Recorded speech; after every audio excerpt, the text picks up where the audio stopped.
if we put Jesus's crucifixion in 30 AD, the best guess is that James's conversion is going to happen very quickly. And here's some hints. Most New Testament scholars believe that James was not a believer when Jesus was crucified. But a short time later, he is sort of the co-pastor of the church in Jerusalem, along with the apostle Peter. But here's a couple markers to think of this. In Mark 3, the brothers are unbelievers. In Mark 6, they're still unbelievers. In John 7, John makes the comment, verse 5, his brothers did not believe in him. Now, this is just a possibility. But at the cross in the Gospel of John, Jesus looks and his mother and the apostle John are there.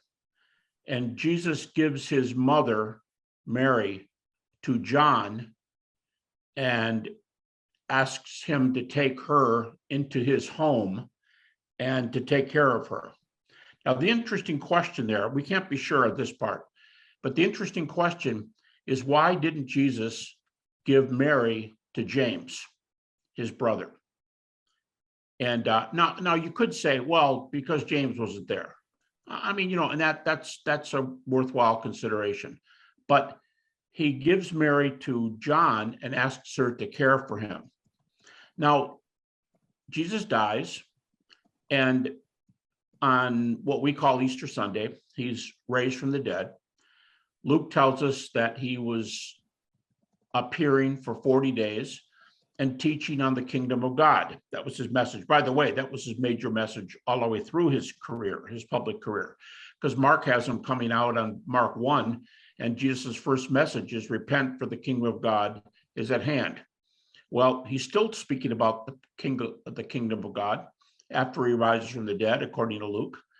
And then he ascends to heaven in Acts chapter 1, verse 11.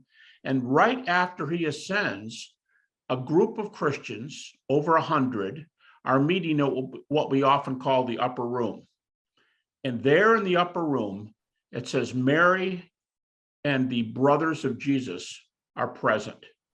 And it specifically says James is there. Now, you might wonder, is he a Christian by then? Well, it's hard to say.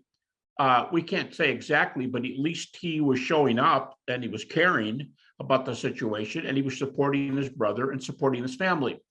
But if we say they didn't believe in Mark 3, didn't believe in Mark 6, didn't believe in John 7, and for whatever it's worth, Jesus gives Mary to his disciple John, then James shows up for the first time, seems like as a believer, in Acts chapter 1. And in Acts chapter 15, when there's a council and Peter and James run that meeting, when Paul and Barnabas come and ask if the Gentiles need to believe the law in order to be saved, James is there and he hands down the final decision. So it looks like James becomes a believer. Notice the arrow there is right on the same date as the crucifixion. It was probably just a matter of days. And because a short time later, after 40 days, he's in the upper room with the other believers.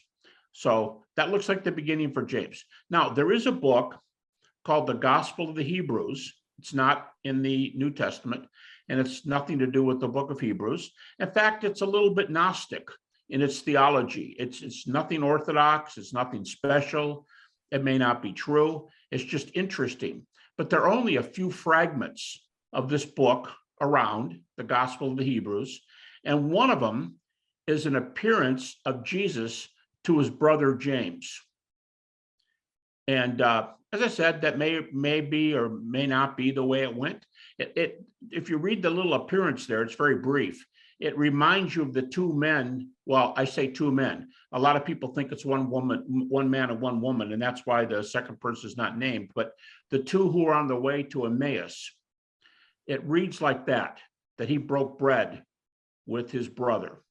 And so James is in the fold. And why did James come to Christ? Most scholars believe it was a resurrection appearance of Jesus.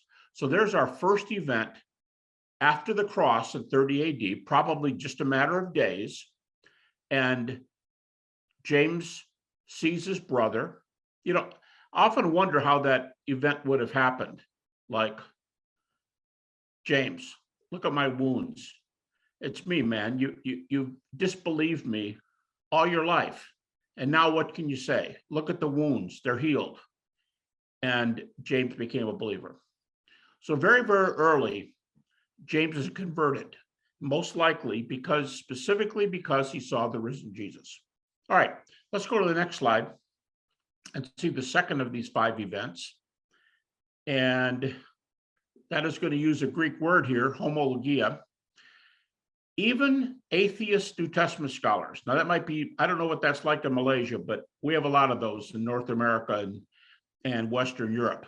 There's a lot of New Testament scholars who are very sharp people and know their stuff, but they're atheists or they're agnostics, or they tell you that they're not Christians. But then why are they teaching New Testament? Well, that's a job. They're teaching their discipline. They're teaching what they studied. And virtually all of these have PhDs in New Testament, and they're not believers. But Gerrit Ludemann, who just passed away a few months ago, a German atheist New Testament scholar, tells us the second point. And he's not the only one. I use him as an example, but pretty much nobody denies this. They say that after Jesus left the scene and the disciples are there and they start organizing the church, and Peter preaches that first sermon on Pentecost. That's 50 days after the cross. So it's a very short time, 50 days after Passover. And we are told that they began preaching the deity, death, and resurrection of Jesus. If you look at the passages in the New Testament that define the gospel, that actually define the gospel, tell you, let's put it this way. What is God's side of the plan of salvation that we should believe? Now, our side is to commit in faith, but what is God's side? Whenever the gospel is defined in the New Testament, primarily Paul's epistles and the book of Acts, in those 2 books, these 3 events are almost always present, if not always. We're told it's the deity of Christ, the death of Christ, the resurrection of Christ. The deity, death, resurrection is the key. Now, other things are mentioned, like, for example, in one early statement, it says he was born of a woman. I take it that would be like the Philippians 2 creed that says he was in the nature of God, and the next verse says he was the nature of a servant. And we have this incarnation language in Philippians 2. So sometimes other things are mentioned. Sometimes buried is mentioned, but not always. What we do have, though, is deity, death, resurrection.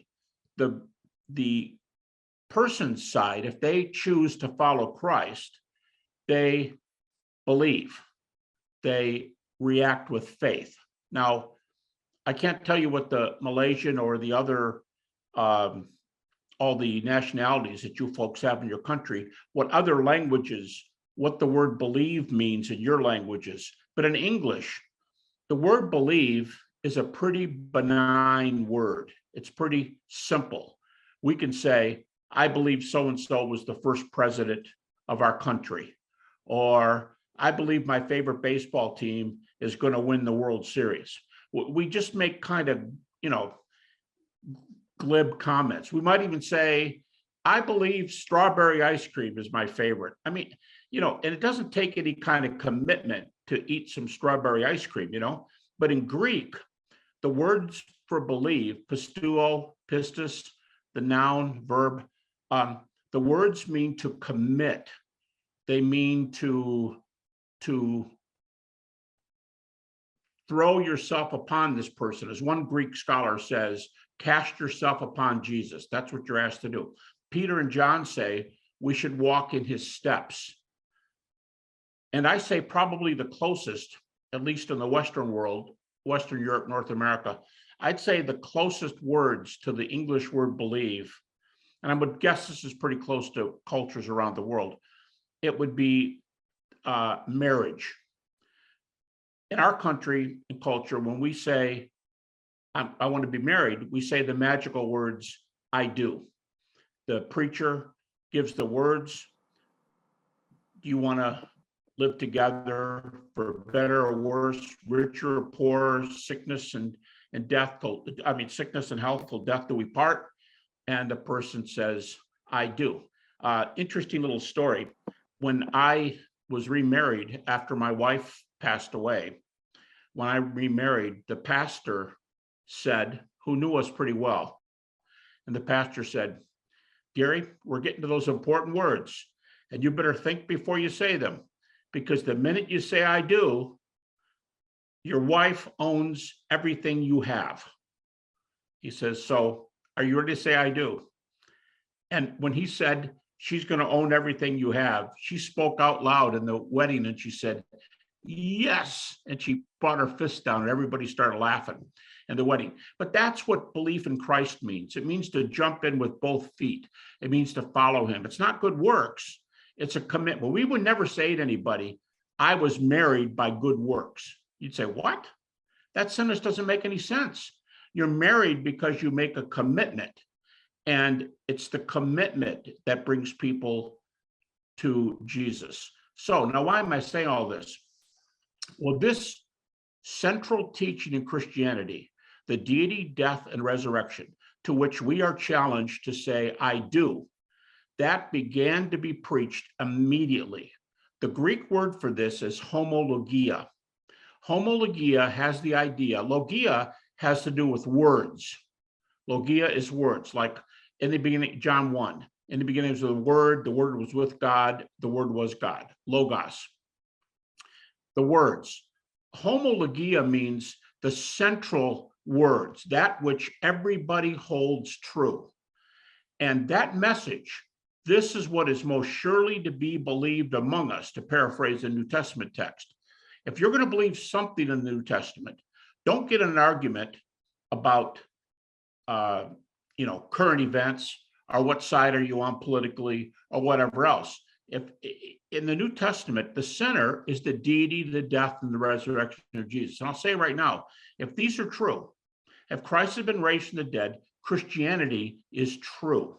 You may not be able to answer a lot of questions. There might be a lot of questions you can't quite, finish.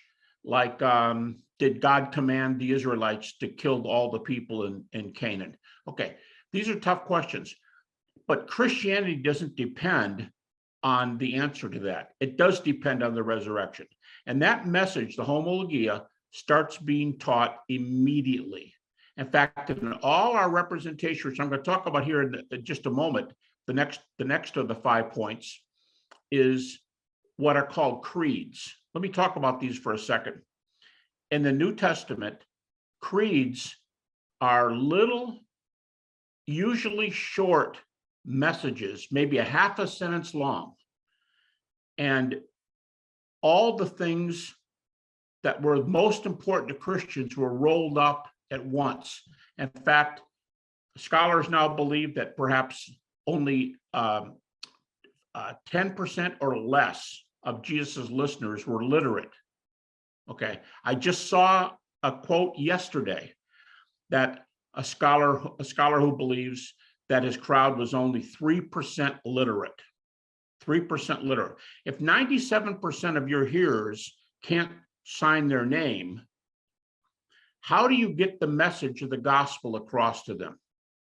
And the answer is you teach children that are preschool, you teach them little one-liners, and they often rhyme, and they can sing a song.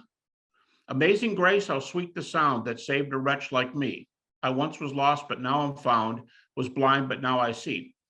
A 4-year-old or a 5-year-old could sing that song and not be able to sign their name. An adult that couldn't sign their name could definitely sing that song. That's why they taught the Christian gospel in little tiny snippets. and they're all over the New Testament. These are called creeds or traditions. They're all over the New Testament. And 80% of them, there's a lot of them, there's dozens, 80% of them, guess what the subject is? The deity, death, and resurrection of Jesus. Here's what's so exciting. If you're going to do history, and you're going to say Jesus was raised from the dead in history, and it's all about him being deity, dying on the cross, rising from the dead. In order to do history, ideally, you want a very early message, and you want a message from eyewitnesses. You want people who are at the cross. You want people who are at the burial. You want people who are at the empty tomb. You want people who, most of all, saw the appearances of the risen Jesus. And you want them to tell their stories. Well, these creeds are very, very early. You may be surprised that the majority, the vast majority of New Testament scholars think that the earliest of these creeds are developed in the 30s AD. Now you say, well, when's the book of Mark written? Like maybe 30 to 40 years after the cross? Okay, that's fair. But what's the earliest book of Paul? Probably 1 Thessalonians. When was 1 Thessalonians written? About 50 AD. So Mark is 30 to 40 years after. 1 Thessalonians is only 20 years after that red dot down on my left anyway. 20 years later, 1 Thessalonians appears. But these creeds are around, some scholars say, 1 to 2 to 3 years after the cross. So at a very early date, these three things happen. The first three things happen within a year or two. At least you get some creeds from an early period. Here, I'll quote one for you. Here's one of the early creeds. Romans 10:9, very well known, almost as much as John 3:16. If you confess with your mouth that Jesus is Lord and believe in your heart that God's raised him from the dead, you will be saved. And that word heart, by the way, is where we get that follow his steps, jumping with both feet, because the heart for a Hebrew or Aramaic speaker was the center of the person. It was their very being. And they were asked to give their being, themselves, to Jesus. Confess with your mouth that Jesus is Lord and believe in your heart that God's raised him from the dead. Deity, death. Actually, in that verse, the order is deity, resurrection, death, but they're all there. So let me just stop here for just a second. James is converted almost immediately, almost for sure, because he saw the risen Jesus. Secondly, the homologia, the earliest gospel presentation, was presented immediately. Gerrit Ludemann, that German New Testament scholar, says it's his word, immediately afterwards, this gospel is preached. That doesn't make it true, but that makes it preached. And we have a very early date from those who were there. All right, let's go to the fourth one. And the purple dot there stands for the appearance of Jesus' appearance to the Apostle Paul. Now, when you get James on your far left and Paul on your right, these two were unbelievers, as far as we know. Paul for sure, James probably, unbelievers when they met the risen Jesus. They both come to know Jesus by virtue of a resurrection appearance. And here's what's interesting about Paul's conversion. When Paul, look at the purple dot, when Paul became a Christian, the early preaching points, the creeds to the left, the green dot, some of them were already in existence. And the earliest Christian message, the yellow dot there, it was already in existence. And go all the way to the left, James was already a believer. So when Paul says in 1 Corinthians 15:8 that last of all he appeared to me as one born out of due time, that is a Greek word that can be translated aborted. His appearance was an aborted appearance. It was out of the normal structure. Because look at that. Paul's a skeptic at the red point. Paul's a skeptic at the yellow point. Paul's a skeptic at the green point. And when he comes at the purple point, all these things have already happened. And he's appeared to these people. And Paul, it never says he killed anybody, but he sat there while Stephen was killed. He tells us, he says that, or said about him, that he dragged Christians out of their homes and took them to trial. And he said, when the time came to cast a vote, he voted for them to be killed, which for the Jewish way of death probably meant stoning, like Stephen. So when Paul comes to the Lord, it was definitely a resurrection appearance. And all these things have already happened. Paul was converted, virtually everybody, atheists and Christian, the strongest Christian, the strongest atheist alike. If their field is New Testament, if they're New Testament scholars, they place Paul's conversion at only about 2 years to 3 years after the cross. So that purple dot is only 32 to 33. Now look down that list, and 4 of our 5 things have already happened just 3 years maximum after the cross. I could have titled this message 4 events that evidences Jesus' resurrection by 33 AD. Then Paul tells us in the book of Galatians, and critics like the book of Galatians, atheist New Testament scholars, they'll let you use Galatians, they'll let you use 1 Corinthians 15. They like those 2 books. And Paul says in Galatians 1, 3 years after my conversion, I went up to Jerusalem. That's the last point on the right. Paul went up to Jerusalem and spent 15 days with Peter and James. He spent 15 days with 2 apostles who were co-pastors, as I said, of the church in Jerusalem. He gets to meet these pastors. Now, if you folks think about it, if you're Paul, he's a pretty knowledgeable guy, right? He says he was a Pharisee. He studied in the best schools. He basically had a PhD in Old Testament, if you want to think of him that way. He was an Old Testament expert. He did not appreciate Christianity and what he called, their heresy, their heretical teachings. He did not want Romans 10:9 to be true. If you confess with your mouth that Jesus is Lord. By the way, when he included that creed in Romans, just a few verses later, he tells you what Lord means.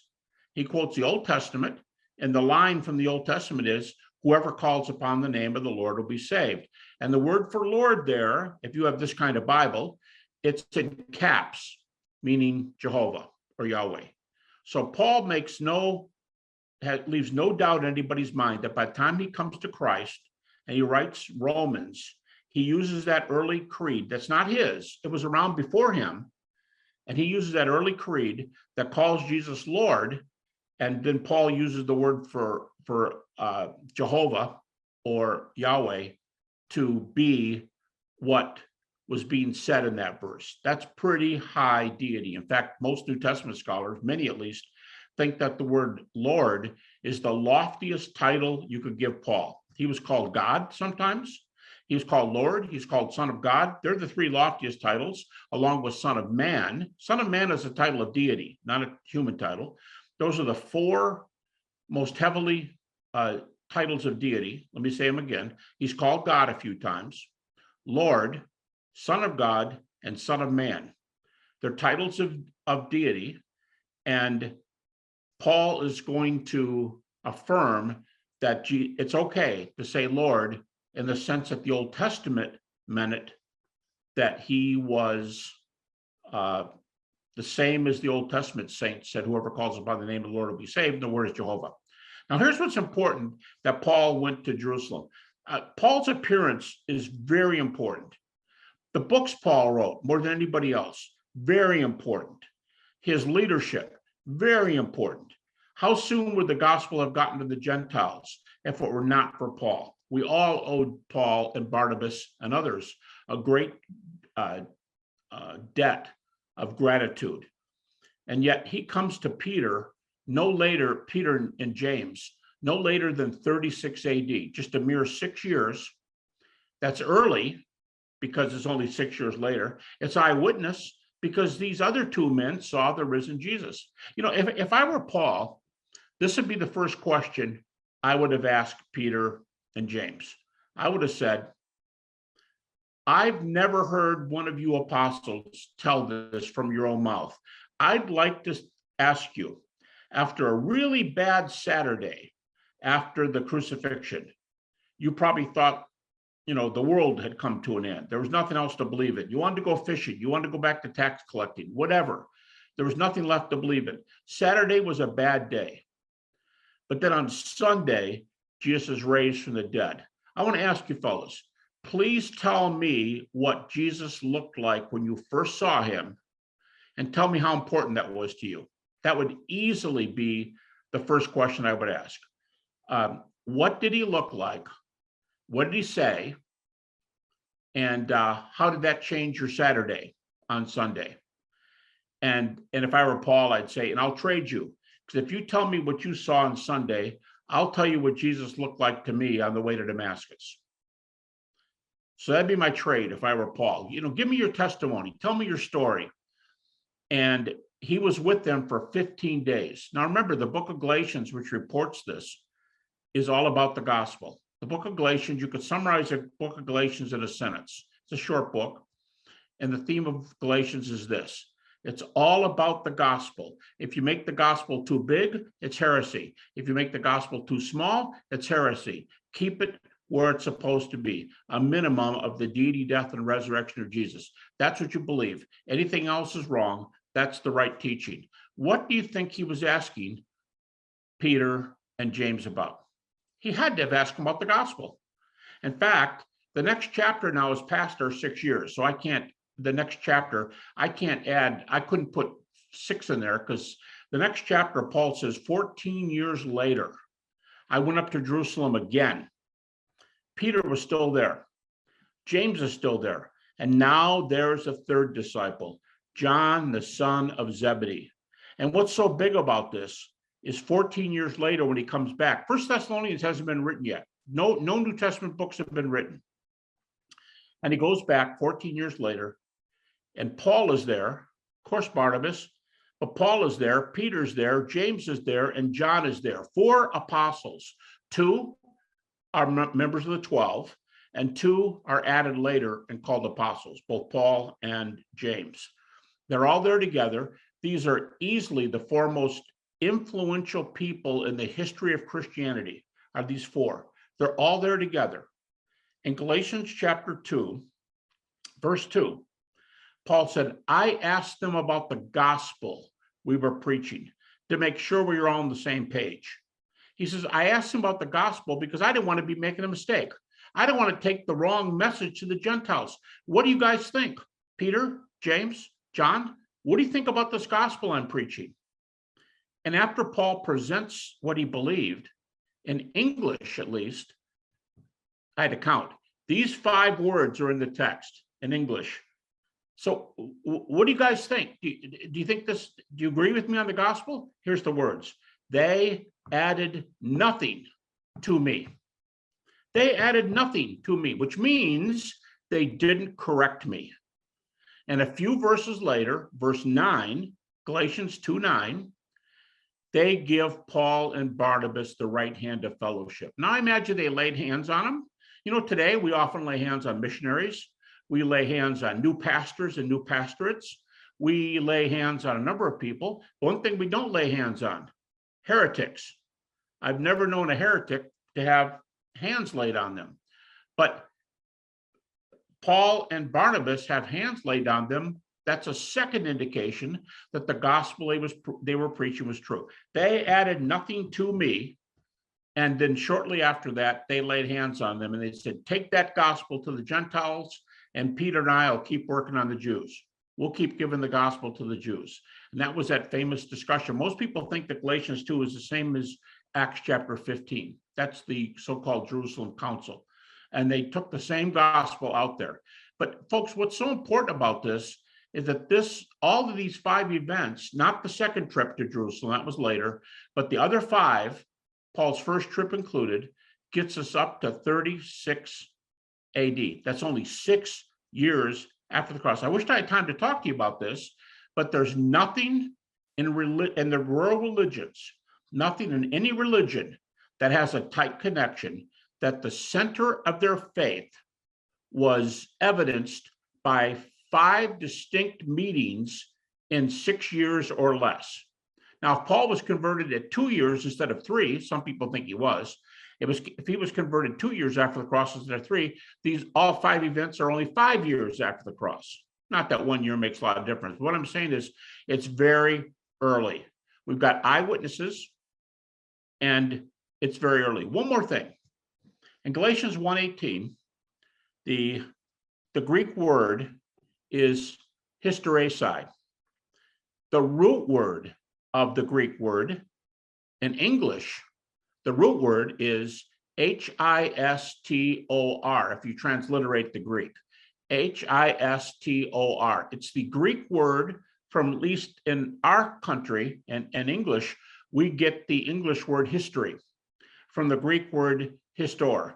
And Paul says, when I went to Peter and James for 15 days, he uses the word for what he was doing, hysteresi.